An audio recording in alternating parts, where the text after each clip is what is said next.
श्री श्याम राधे राधे दोस्तों, जय माता दी। दुर्गा सप्तशती के अंतर्गत आज हम चौथे अध्याय का पाठ करेंगे। इंद्रादि देवों द्वारा देवी की स्तुति ज्ञान।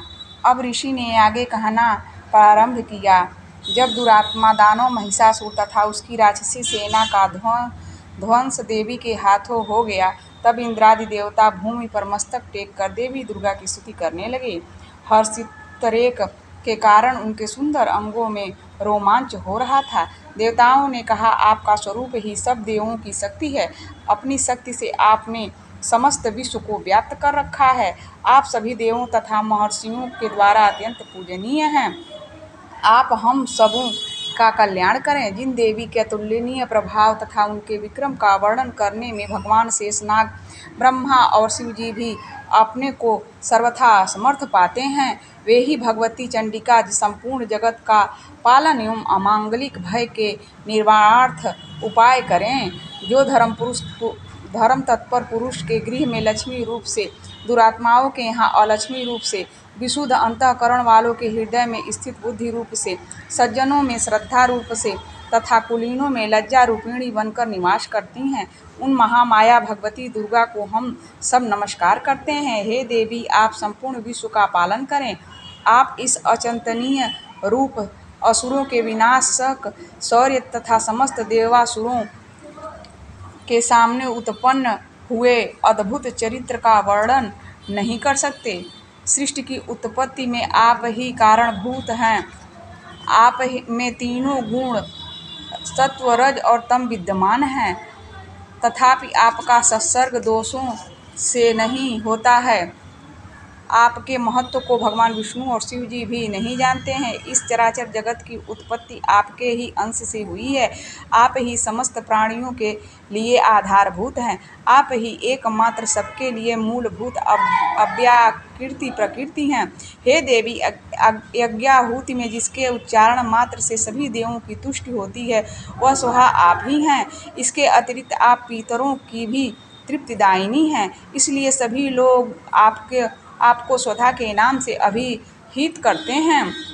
हे देवी, आप ही वह परा विद्या हैं जिससे निर्वाण प्राप्ति, अचिंतन्य महाव्रत स्वरूपा, संपूर्ण दोष राहित्या,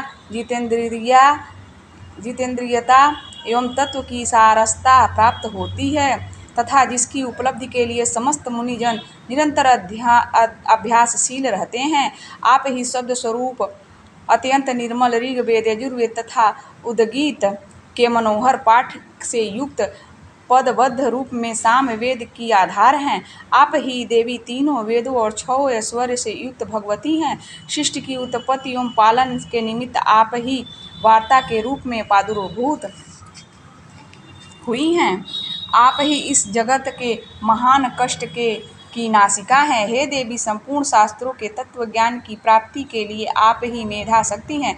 इस दुस्तर भव सागर से तारने वाली आप ही नौका रूपिणी दुर्गा देवी हैं। आप सदैव ही आसक्ति से रहित, आप ही कैटभ दानव के शत्रु विष्णु भगवान के वक्ष में निवास करने वाला तथा शिव द्वारा आदर प्राप्त गौरी देवी भी हैं।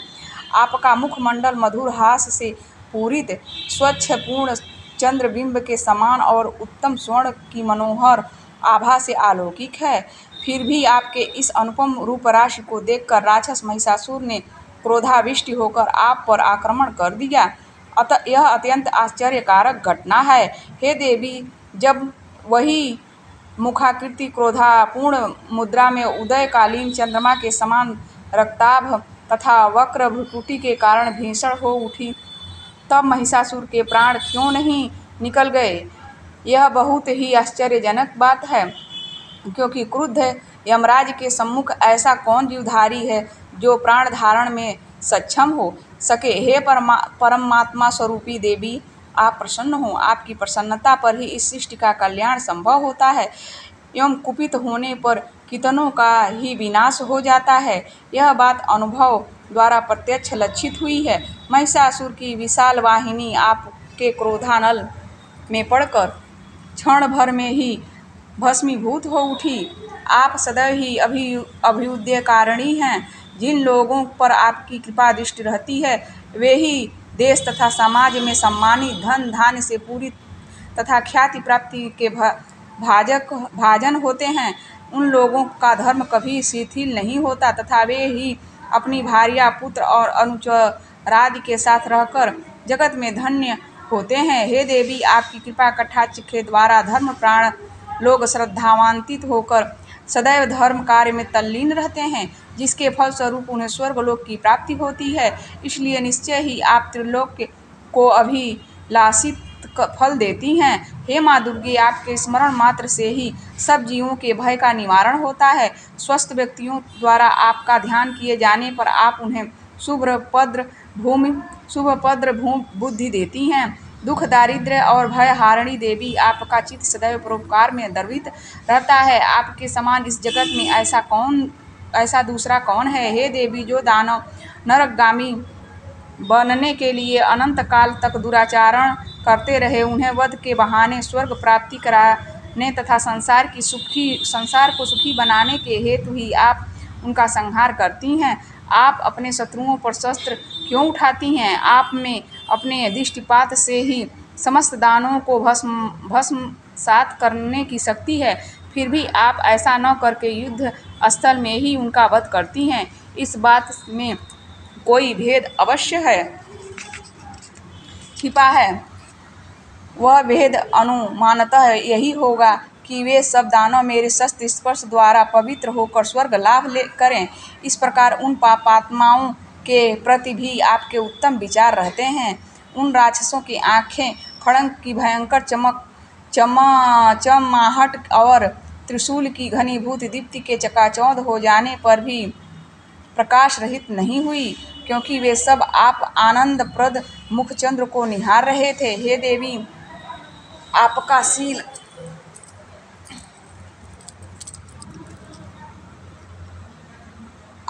शील दुरात्माओं के अनितिकर व्यथा का निवारण है।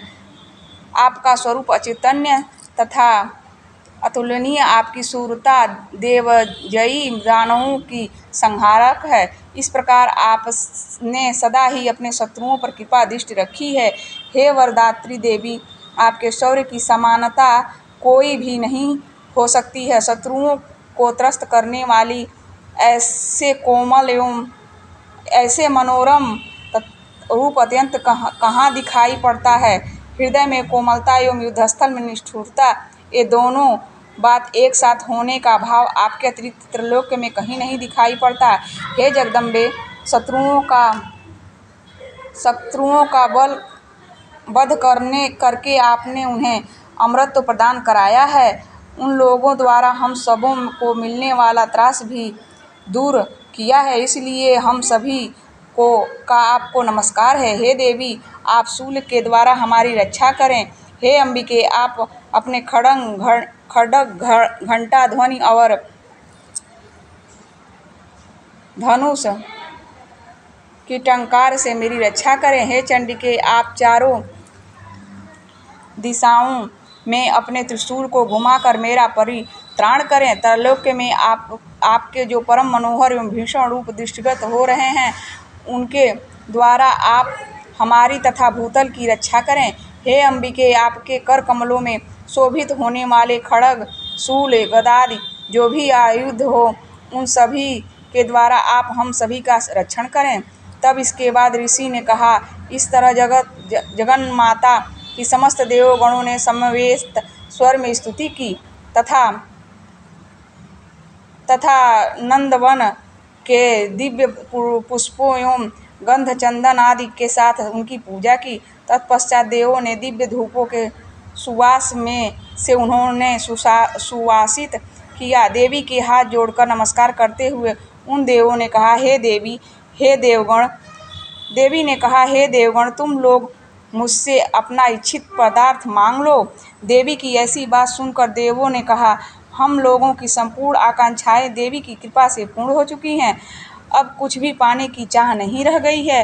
हे महेश्वरी, आपने हमारे प्रबल शत्रु महिषासुर का वध किया है, फिर भी आप यदि अनुग्रहवश हम लोगों को कुछ देना ही चाहती हैं तो हमारी लालसा है कि हम सब भी जब भी आपकी स्मरण करें तभी आप दर्शन देकर हम सबों का कष्ट दूर करें।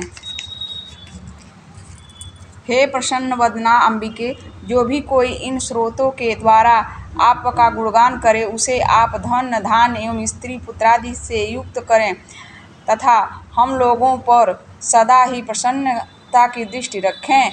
इसके अनंतर ऋषि ने कहा, हे राजन, देवताओं ने अपने तथा विश्व के कल्याण के निमित्त जब भद्रकाली देवी के स्तवन के द्वारा प्रसन्न किया तब देवी तथास्तु कहकर वहाँ से अंतर्निहित हो गईं। हे राजन, प्राचीन काल में त्रैलोक हितैषिणी देवी देवों के शरीरांश से जिस तरह प्रादुर्भूत हुई थी वह सब वृत्तांत मैंने तुमसे दिया है। तदंतर देवों की हितकारिणी देवी ने जिस तरह गौरी देवी के अंगों से प्रकट होकर दुरात्मा शुंभ एवं निशुंभ दैत्यों का संहार किया है उसका वर्णन मैं तुमसे करता हूँ। इस प्रकार चौथा अध्याय समाप्त हुआ। जय माता दी।